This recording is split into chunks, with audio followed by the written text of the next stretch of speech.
ایک بادشاہ کے دو بیٹے تھے۔ اس نے ان کی پرورش اور تعلیم و تربیت نہایت اعلیٰ پیمانے پر کی، یہاں تک کہ دونوں ہر قسم کے علوم و فنون میں ماہر ہو گئے۔ جب اس کا آخری وقت قریب آیا تو اس نے ملک کو دونوں بیٹوں میں برابر تقسیم کر دیا اور وصیت کی کہ میرے بعد اتفاق سے رہنا۔ دونوں بھائیوں نے اپنا اپنا علاقہ سنبھال لیا اور حکومت شروع کر دی۔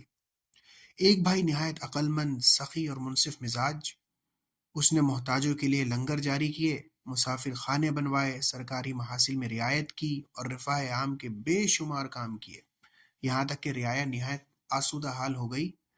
اپنی خوش تدبیری اور حسن اخلاق کی بدولت وہ ایسا نیک نام اور ہر دل عزیز ہوا کہ نہ صرف اپنی رعایا اور فوج اس پر جان چھڑکتی تھی، بلکہ ارد گرد کے ممالک کے لوگ بھی اس کی سلطنت میں شامل ہونے کی آرزو کرتے تھے۔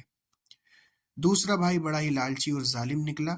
اس نے کاشتکاروں پر لگان بڑھا دیا، سامان تجارت پر طرح طرح کے ٹیکس لگا دیے اور روپیہ جمع کرنے کی دھن میں رعایا کو ستانے میں کوئی کسر نہ اٹھا رکھی۔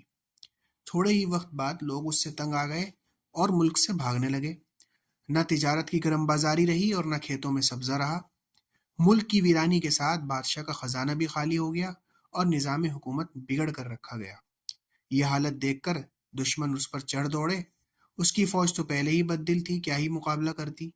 دشمن نے آنن فانن اسے مغلوب کر دیا اور اس طرح وہ اپنی بد تدبیری اور عاقبت ناندیشی کی بدولت ملک اپنے ہاتھ سے گوا بیٹھا۔